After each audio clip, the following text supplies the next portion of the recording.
I didn't slam my fist on the table when Gregory pushed the memo toward me and announced without a trace of shame that my partnership nomination had been removed from the quarterly review. No reasoning, no regret, just the unspoken expectation that I'd accept it the way I'd accepted every impossible deadline, every weekend pitch meeting, every hollow commitment they'd waved in front of me for nearly 2 decades. What he failed to grasp was that this time I wasn't numb. I was finally clear, and I possessed something he never anticipated I would leverage. If you've ever been dismissed like that after years of dedication, tell me in the comments. And if you're new here, I'd be grateful if you hit that subscribe button to follow this story to its conclusion. For 17 years, I walked through the marble lobby of Hartwell Morgan Capital, believing that excellence still counted for something on Wall Street, that arriving before dawn, leaving after midnight, and holding an entire mergers and acquisitions practice together would eventually earn me the partnership I'd been promised since my 5th year as an associate. I built my career the way people my generation were taught to build it. No shortcuts, no games, just performance. I structured deals that saved clients billions in tax liability. I negotiated hostile takeover defenses while partners were still figuring out who the target company was. I maintained closing ratios that our competitors couldn't approach, even in bull markets. I knew every clause in our standard agreements, every client's risk tolerance, every regulatory tripwire that could transform a routine transaction into a front-page scandal. When a deal went sideways at 2 in the morning, people didn't call Gregory, our managing director of M&A. They called me. Yet somehow he still sat in the partner meetings, while I was the one preventing the entire practice from imploding deal by deal. I used to tell myself that recognition always comes later for people like me. Quiet professionals who don't self-promote, who don't schmooze at the country club, who just execute flawlessly so the firm can keep its promises to clients. I didn't understand how dangerous that belief was, because while I was remaining loyal, Hartwell Morgan was gradually learning that I would rescue every situation, no matter how little they reinvested in my future. The office smelled like leather chairs and cold espresso from the executive kitchen. 47th floor of a glass tower in Midtown Manhattan, surrounded by hedge funds and private equity shops, all convinced their deals were more important than oxygen. Our M&A bullpen occupied the northeast corner, past the reception area with its Rothko prints and uncomfortable designer furniture, floor-to-ceiling windows overlooking Central Park, mahogany desks arranged in hierarchical rows, Bloomberg terminals glowing green in the pre-dawn darkness. This was my world.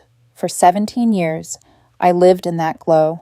I was the one who structured the Pemberton Industries acquisition that generated $43 million in fees during the 2019 market volatility.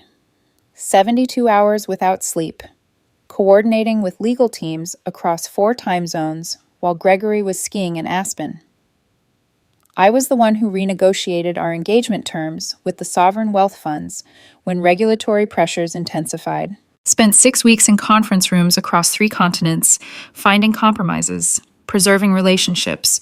Gregory presented the results to the executive committee. I wasn't even copied on the email. I was the one who prevented a major pharmaceutical client from terminating their advisory relationship after Gregory mishandled their CEO succession planning. He'd made promises he couldn't keep. I spent my daughter's birthday weekend fixing his mistakes. The client stayed. Gregory received a 7-figure bonus, and I did all of it with composure, precision, and a sense of duty I'd confused with self-respect. People called me the backbone of the M&A practice. Gregory called me indispensable. At the time, I thought that was a compliment. It took me far too long to recognize that indispensable is what managing directors call you when they know you'll carry twice the responsibility for half the compensation. Let me tell you about Gregory. Gregory Ashford wasn't promoted to managing director. He was appointed. His uncle was a founding partner who still controlled 18% of the firm's equity. When questions arose about Gregory's qualifications in 2017, they were resolved by adjusting his title rather than his capabilities. He arrived with the confidence of someone who had never earned anything. Silver hair perfectly styled, suits from Savile Row, a Patek Philippe that cost more than my annual bonus. His first month, he called a practice-wide meeting to introduce his vision, spoke for an hour about synergy and disruption and paradigm shifts, used the phrase value creation 23 times. I counted because I had nothing else to do while he wasted our billing hours. His second month, he restructured the entire deal team hierarchy without consulting anyone who actually closed transactions, put junior associates on complex cross-border deals, put senior vice presidents on routine due diligence. When I explained that this would destroy our execution quality, he smiled and said, "We need fresh perspectives here. Victoria, try to embrace change." I spent the next 4 months salvaging the deals he'd misallocated while he entertained clients at Wimbledon and the Monaco Grand Prix. His idea of leadership was relationship management, dinners at Perse, box seats at the US Open, ski weekends at his family's compound in Vail. The actual work happened after hours. When Gregory was at charity galas or flying to his house in the Hamptons, when the people who actually understood deal mechanics could focus without being interrupted to provide updates for his updates, he had a habit of asking questions in client meetings that revealed he didn't understand our own transaction structures. I learned to position myself beside him at presentations so I could redirect before the silence became embarrassing. He took credit for everything, every closed deal, every preserved relationship, every crisis averted. When the Pemberton acquisition closed successfully, he gave a presentation to the partnership about his strategic vision. Used the word "we" 41 times. Never mentioned my name once. I was in the audience, watching him describe work I had done while he was unreachable on a yacht in the Mediterranean. But Gregory was untouchable, protected by bloodlines, insulated by capital. The kind of executive who fails upward because removing him would mean confronting the family that owned the firm. So I kept my head down, did my work, believed that eventually someone would recognize the difference between performance and patrimony.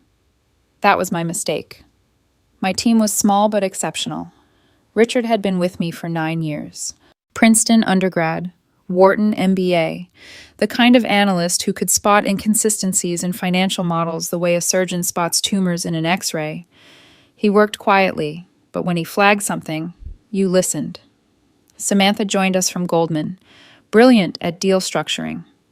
She could examine a transaction and identify the optimal approach before the first meeting concluded. James was our client relationship lead. Young, ambitious, still believed the industry rewarded talent. I saw myself in him, which is probably why I tried so hard to protect him from the same disillusionment. Monica handled regulatory compliance. She was the one who translated my transaction strategies into language that satisfied both clients and regulators. We made an excellent team. She made me appear articulate. I made her appear thorough. They trusted me in ways they never trusted leadership. Richard would enter my office looking exhausted and say, "If you ever leave, Victoria, this whole practice collapses." I used to dismiss it, but deep down, some part of me knew he was right. I'd trained them, mentored them, defended them when partners tried to blame them for problems created by understaffing at the top. When the 2022 market correction hit and we lost 4 consecutive weekends to emergency deal restructuring, it was my signature on the overtime authorizations because Gregory refused to answer his phone.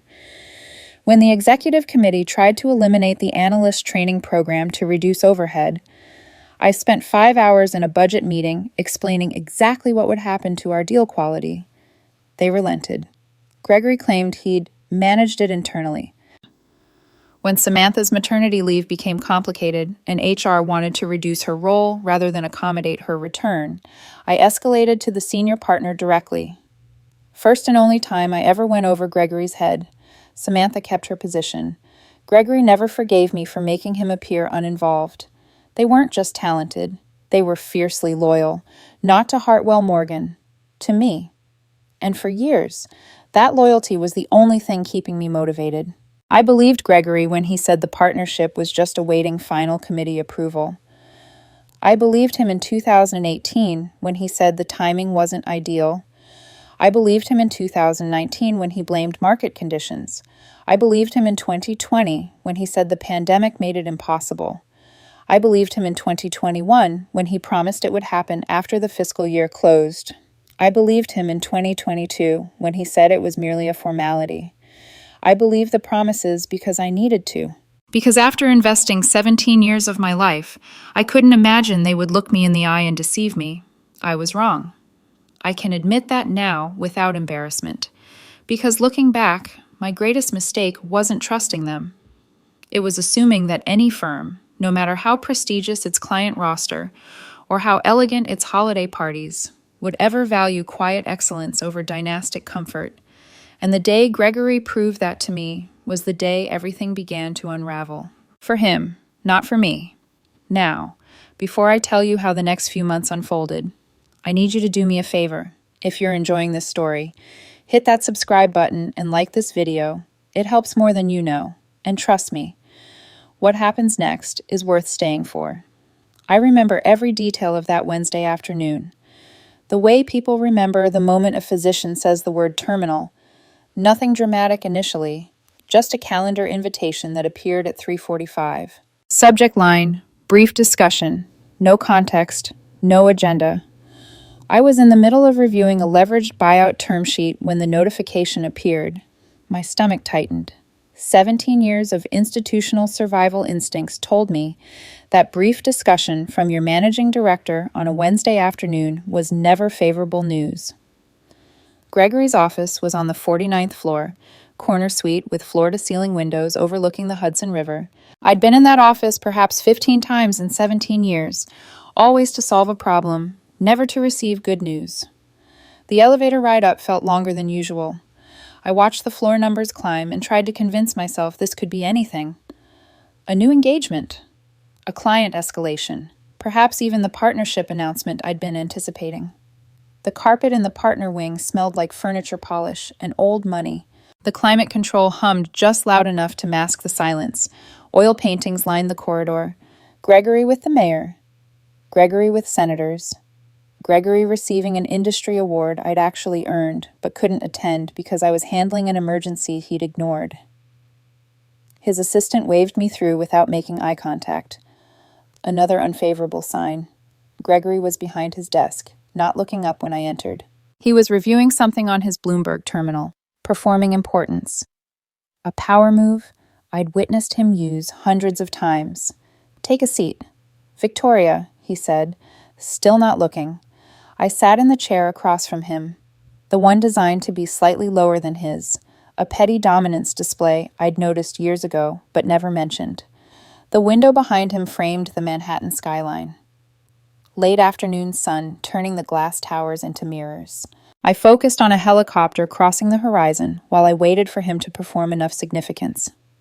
He finally looked up, that rehearsed expression of mild concern that managing directors practice in the mirror. There's been a modification in the partnership evaluation process, he said. Your nomination has been withdrawn from consideration. We're pursuing a different direction.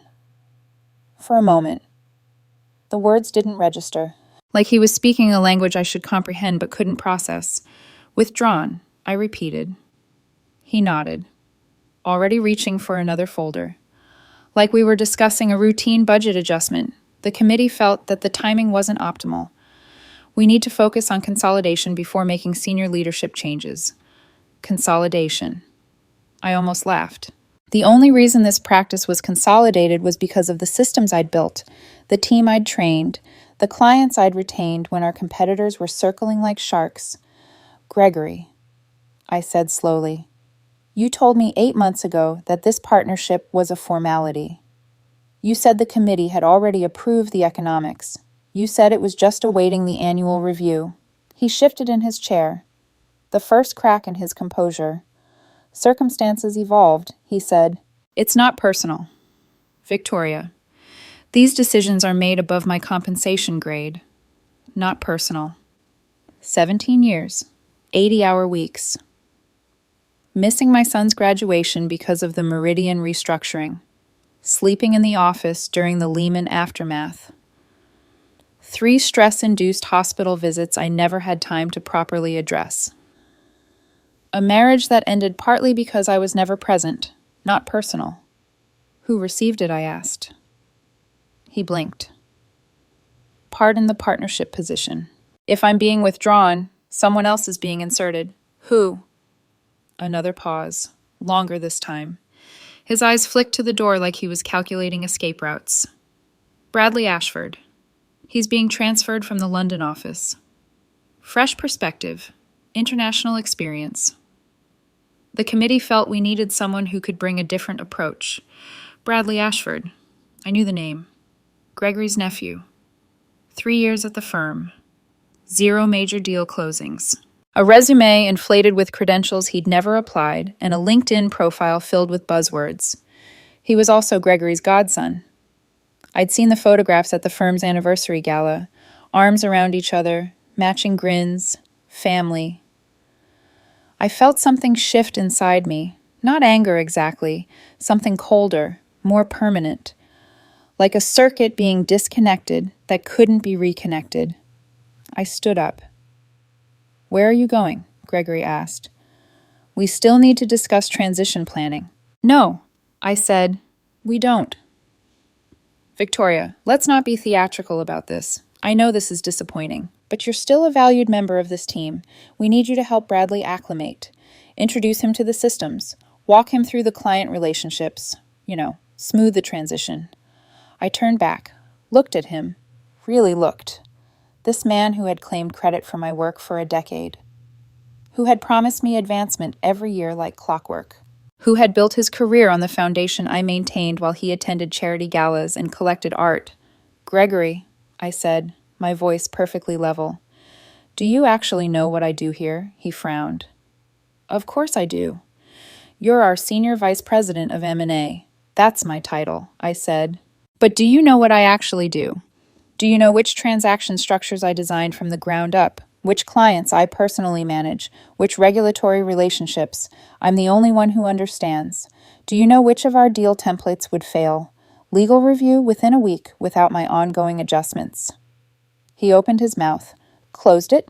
"Do you know," I continued, "that our leveraged buyout model requires manual recalibration every quarter, or it starts generating valuations that would expose us to malpractice claims? Do you know that I'm the only person with signing authority on the legacy escrow accounts because the original partner retired in 2014 and never documented the succession protocols? Do you know that 4 of our top 8 clients have my personal cell phone and have explicitly stated they'll leave if I do?" His face had gone pale. "I thought not." I said. I walked out of his office, down the elevator, through the lobby with its marble floors and pretentious artwork, past the security desk where the guard smiled and said, "Have a good evening, Ms. Chen," like it was any other day, outside. The city was doing what cities do in the late afternoon. Taxis honking, people rushing toward Grand Central, the smell of exhaust and street vendor pretzels mixing with something that might have been rain approaching. I sat in a coffee shop on Madison Avenue for 40 minutes, not crying, not screaming, just thinking. 17 years of my life, 17 years of sacrifice, 17 years of believing that if I just performed better, proved myself one more time, someone would finally do the right thing. And for what? So Gregory's nephew could take the position I'd earned. I thought about Richard's words. If you ever leave, this whole practice collapses. I'd always dismissed it as loyalty speaking, but sitting in that coffee shop, watching the rain begin to fall on Madison Avenue, I started to wonder if it was actually prophecy. That night, I opened my laptop and did something I should have done years ago. I updated my resume, not because I was ready to leave, but because I was finally ready to discover what I was worth to someone who wasn't Gregory. The call came 4 weeks later. A recruiter from a firm called Meridian Partners, our principal competitor, the firm Gregory mentioned in every practice meeting as the enemy we needed to defeat. They wanted to talk. At first, I declined. Loyalty is a difficult habit to break, even when it's been proven worthless. But the recruiter was persistent. And after my 4th sleepless night staring at the ceiling, replaying that conversation with Gregory, I agreed to one conversation, just one, to see what existed beyond Hartwell Morgan. That conversation turned into an interview. That interview turned into a second interview. That second interview turned into a meeting with their CEO. a man named Thomas Reeves, who had built Meridian from a boutique advisory into a $3 billion powerhouse. He asked me one question that Gregory had never asked in 17 years. What would you build if you had the resources and authority to do it properly? I talked for an hour about transaction structures, about client relationship models, about building teams that actually trusted leadership, about everything I'd wanted to construct at Hartwell Morgan but couldn't because Gregory kept blocking budget requests and claiming credit. When I finished, Thomas smiled. That's precisely what we need, he said. Someone who actually understands this work, not just someone who can discuss it at cocktail parties. The offer came 3 days later. Partner, the exact title I'd been denied. A team of 31 reporting directly to me, 55% compensation increase, equity stake, profit participation. And a CEO who had spent an hour actually listening to my ideas. I held the offer letter in my hands for 4 days before I signed it. Not because I was uncertain, because I wanted to remember this feeling, the feeling of being valued, of being seen, of being chosen by someone who actually understood what I could accomplish. I gave Hartwell Morgan my 3 weeks' notice on a Monday morning. Gregory's face when I told him. I'll remember it forever. The color draining, the micro-expressions shifting from confusion to panic to barely concealed fury. You cannot do this, he said. I can. I said. And I am. Meridian Partners is our direct competitor. There are non-compete implications. Fiduciary considerations. I'll have our legal team review this immediately. My non-compete expired 14 months ago. I said. I verified. Thoroughly. He stared at me like I'd revealed I was secretly a foreign operative, the idea that I'd been paying attention, that I'd been planning, that I hadn't just been a passive employee waiting to be rewarded. It clearly never occurred to him. I'll match their offer, he said. Whatever they're paying, I'll get you 15% more, 25%. Name your figure. It's not about compensation, Gregory. Then what? What do you want the partnership? Fine. Consider it done. I'll push it through this week. I laughed. Actually laughed. You're offering me the partnership now. After telling me 4 weeks ago that the timing wasn't optimal after giving the position to Bradley. This is different, he said. This is an emergency. No, I said. This is a consequence. I stood up. My last day is in 3 weeks. I'll document everything I can, but I'd suggest you start preparing for what comes after. What's that supposed to mean? It means you've spent 17 years assuming I'd always be here to rescue things, and now I won't be. I walked out. The 3 weeks were chaos. I documented what I could, wrote up procedures, created guides for systems I'd built. But 17 years of institutional knowledge doesn't fit in a SharePoint folder. It lives in your instincts, in your relationships. In the trust you've built with clients who call you directly because they know you'll answer. Bradley Ashford showed up on day 4 of my notice period. Eager, confident, completely unaware of what he was walking into. He wore a suit that was too expensive and a smile that was too rehearsed. Shook everyone's hands. Used first names immediately, like we were old prep school classmates. He tried to shadow me. Asked questions that revealed how little he understood about our actual transaction processes. Nodded along when I explained the regulatory frameworks like he was absorbing everything, when really he was just waiting for his turn to speak. At one point, he suggested we migrate our entire valuation methodology to a platform he'd read about in the Financial Times.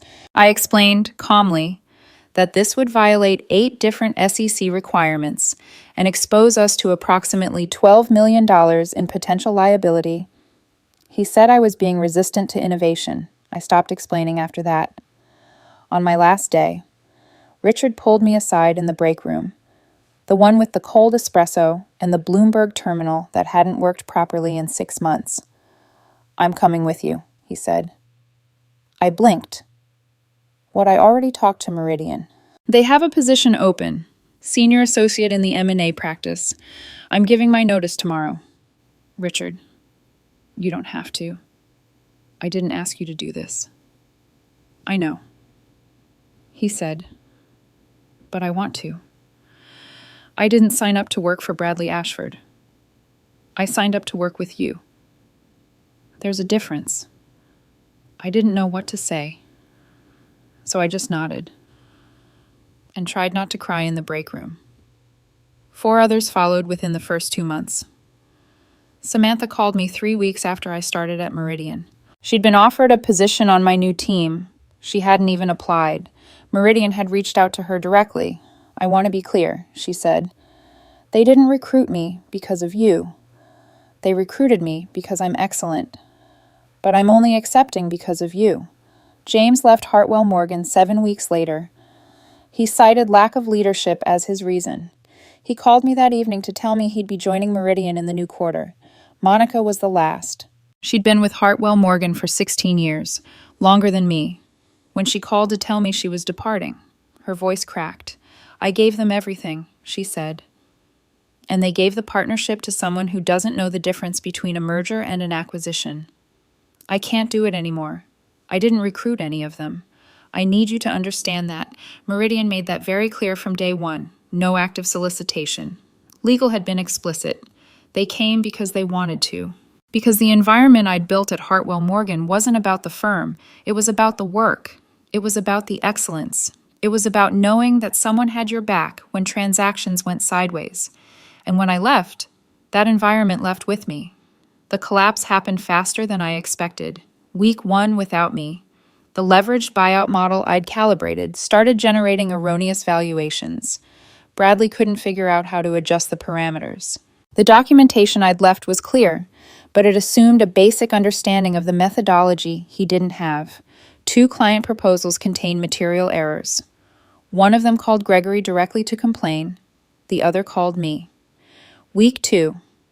The escrow account system, the one that required quarterly reconciliation, started showing discrepancies. Nobody remembered the maintenance schedule. Nobody knew how to access the reconciliation interface. The auditors flagged it as a material control weakness. Week 3. The pharmaceutical client I'd personally managed for 8 years called Gregory directly to complain about response times. Their transaction documents were sitting in a queue for 4 days. Before, I would have handled them personally within hours.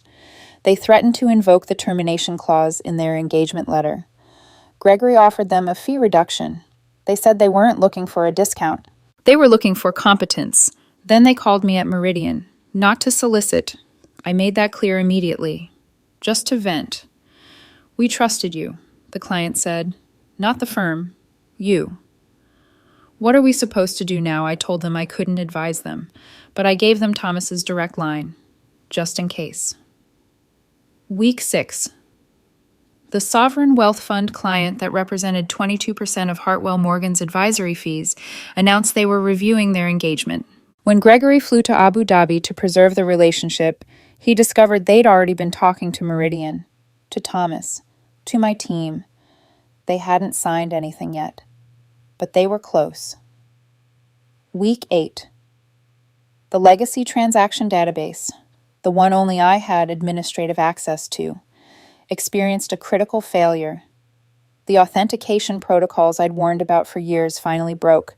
Nobody could access it. Nobody could restore it. 9 years of historical deal data, inaccessible. Bradley called me. Meridian's legal team intercepted the call before I could answer.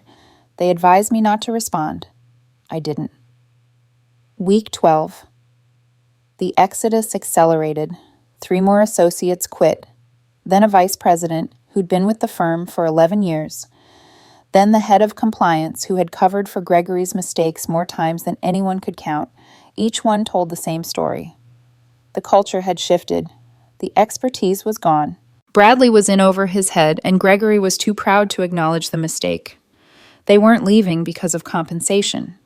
They were leaving because working at Hartwell Morgan no longer felt like working. It felt like drowning. By month 5, Hartwell Morgan had lost 28% of their advisory clients. Not to better pricing, not to superior expertise, to trust. The clients followed competence. They followed the people who had actually structured their transactions for years.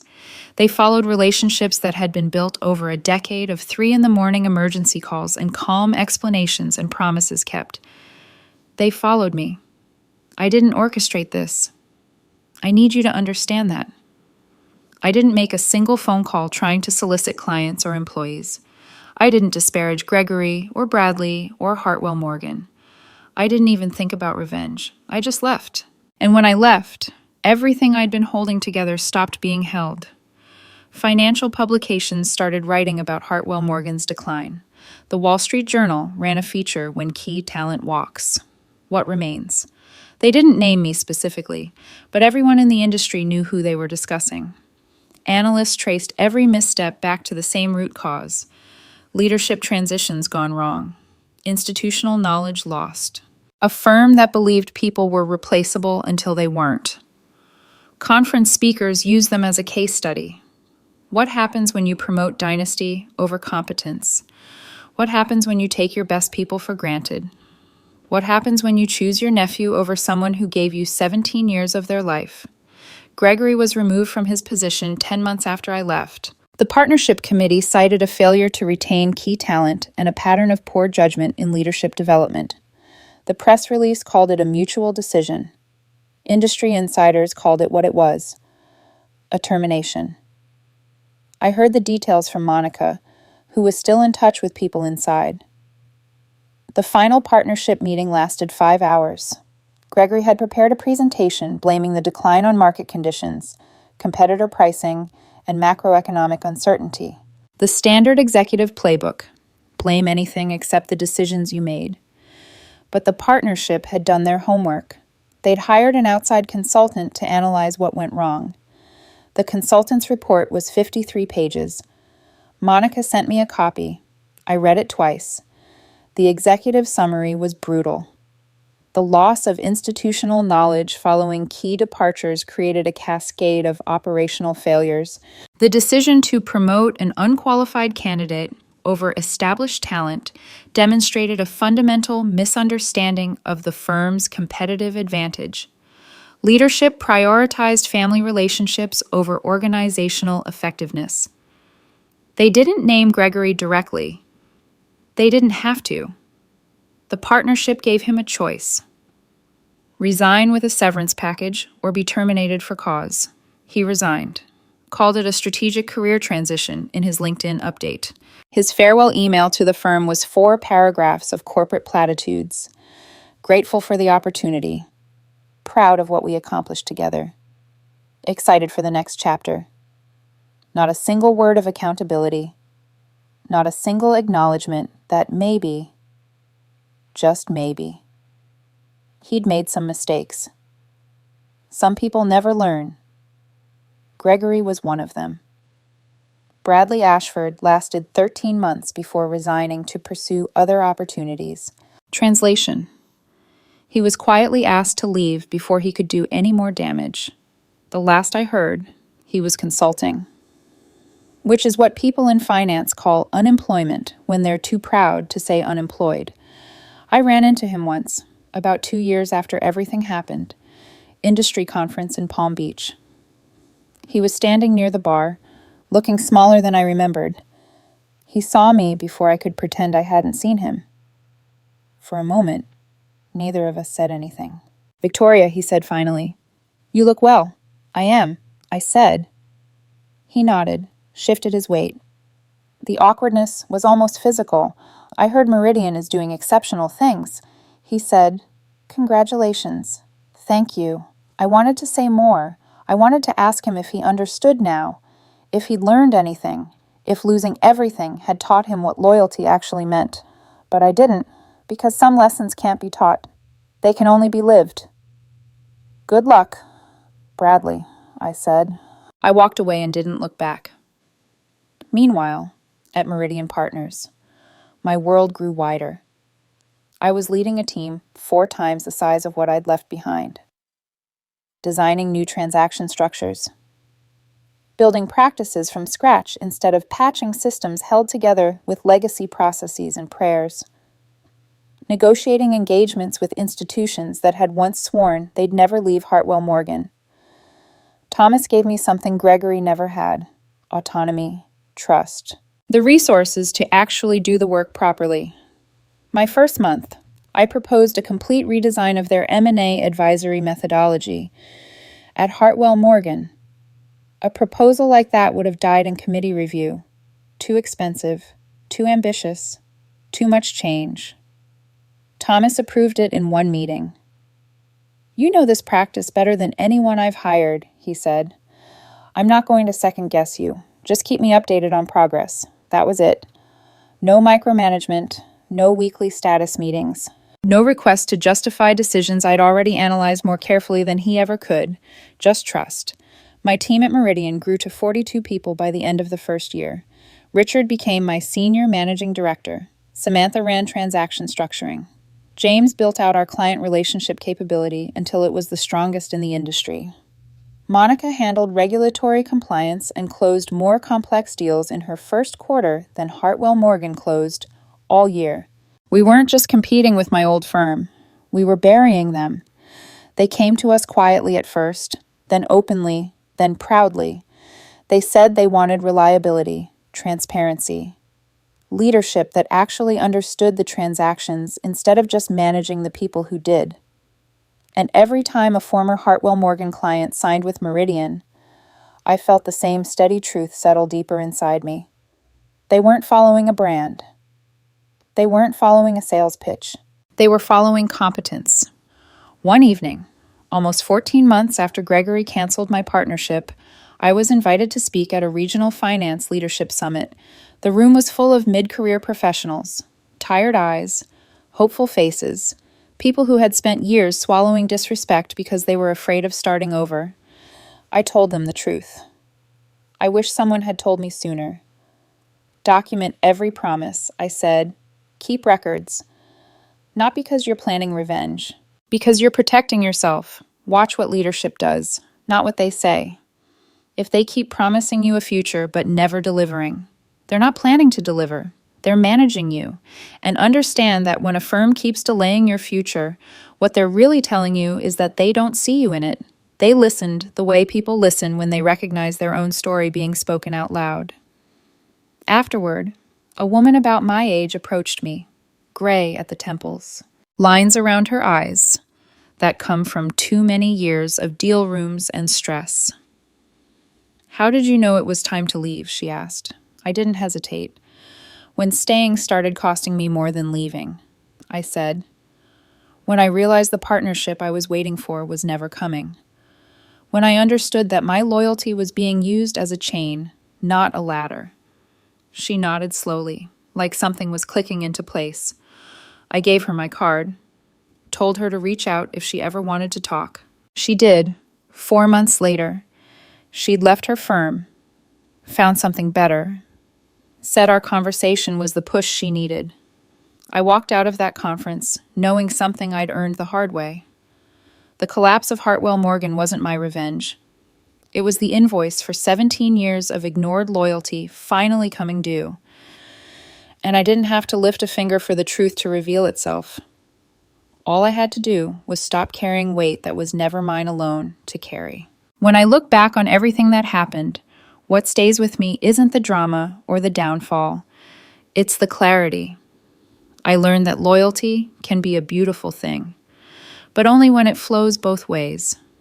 The moment it becomes a one-way street, it turns into self-betrayal disguised as dedication. For years, I believed patience was the price of success, that if I just worked harder, waited longer, proved myself one more time, someone in power would finally do the right thing. But life doesn't reward the quiet suffering of people who keep carrying burdens others refuse to acknowledge. It rewards the moment you recognize your own value and refuse to let anyone discount it again. The consequences Gregory faced weren't something I orchestrated. They were something he created. And that taught me another truth. Sometimes revenge isn't loud. Sometimes it's simply walking away and letting the system expose its own cracks. The universe doesn't always hand you justice, but it never lets hypocrisy stand forever. For anyone hearing this and recognizing pieces of their own life, Your worth isn't measured by what your managing directors say, not by the promises they make to keep you in place. It's measured by the impact you bring, the people who trust you, the standard you hold yourself to when nobody's watching. If you feel stuck, overlooked, or undervalued, don't wait for someone to choose you. Choose yourself, even if it means stepping into uncertainty. The life you want rarely exists inside the comfort of being needed. It exists in the courage of being respected.